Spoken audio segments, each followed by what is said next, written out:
Hello and welcome to the Futurist 3D video training series. My name is Jeff Christiana and this is a video number 29 of the Skeinforge 47 video series on how to use stretch. I don't use stretch for my prints, but we can run through it.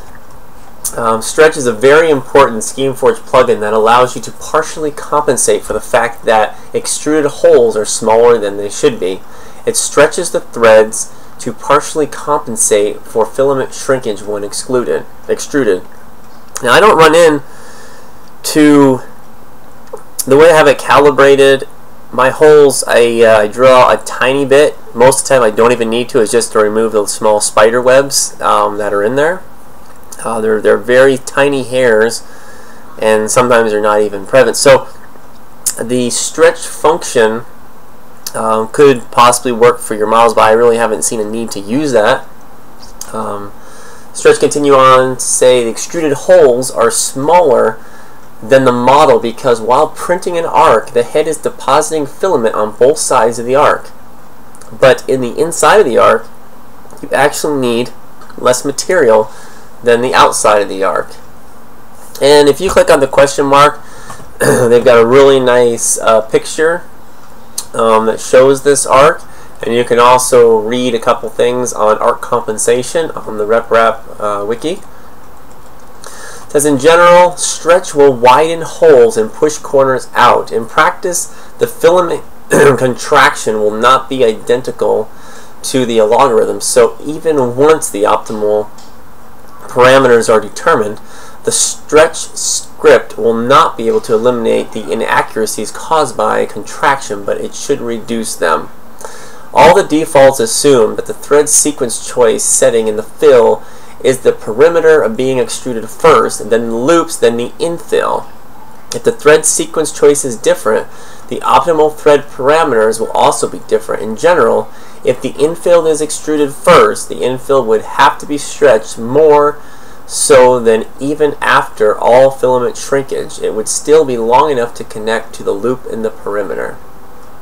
Holes should be made with the correct area for their radius. In other words, for example, if your modeling program approximates a hole radius 1 area equals pi by making a square with the points at 1, 0, 0, 1, 1, 0, 0, negative 1, area equals 2, the radius should be increased by a square pi over 2. This can be done in fab methods XML by writing a radius areal equals true. In the attributes of the object of any parent of the object in other modeling programs, you will have to manually or make a script. If area compensation is not done, then changing the stretch parameters to cover or to overcompensate for too small hole areas will lead you to incorrect compensation in other shapes. Now, when we print out our objects and shapes, our holes are exact, our outer perimeter is exact. So I don't haven't figured out a reason yet to actually use this setting. So we can go through these. So loop stretch over perimeter width. So loop stretch. So let's see here. Activate stretch.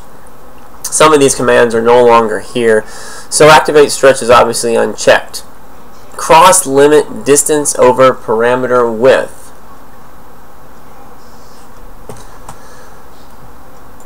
This setting is not a part of the wiki at this time. Nothing's been updated, so it's something we have to experiment with and try out and define. The loop stretch over perimeter width defines a ratio of the maximum amount of loop, aka inner shell threads, that will be stretched compared to the perimeter width. In general, this value should be the same as the perimeter outside stretch over perimeter width setting. Pass stretch over perimeter width defines the ratio of the maximum amount of threads which are not loops, like the infill threads, will be stretched compared to the perimeter width. And we go down to perimeter. Perimeter inside stretch over perimeter width. defines the ratio of the maximum amount the inside perimeter thread will be stretched compared to the perimeter width. This is the most important setting in stretch. The higher the value, the more it will stretch the perimeter and the wider the holes will be. If the value is too small, the holes could be drilled out after fabrication, which I normally do if I need to, just drill them out to the appropriate size. I actually would like them undersized and oversized. If the value is too high, the holes would be too wide and the part would have to be junked. So next one here, perimeter outside stretch over perimeter width. This defines a ratio of the maximum amount the outside perimeter thread will be stretched compared to the perimeter width. In general, this value should be around 1/3 of the perimeter inside stretch over perimeter width setting. Stretch from distance over perimeter width. The stretch logarithm works by checking at each turning point of the extrusion path what the direction of the thread is at a distance of stretch from distance over perimeter width times the perimeter width on both sides, and moves the thread in the opposite direction.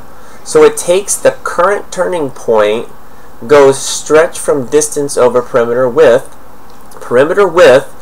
ahead reads the direction at that point. Then it goes the same distance and back in time, reads the direction at the other point, and then moves the thread in the opposite direction away from the center of the arc formed by these 2 points plus directions. The magnitude of the stretch increases with the amount that the direction of the two threads is similar and by the stretch over perimeter width ratio. So give this a try it out. I'm also going to do some experimentation, but from what I need and my needs, I don't really need to activate this. So we will see you in the next video.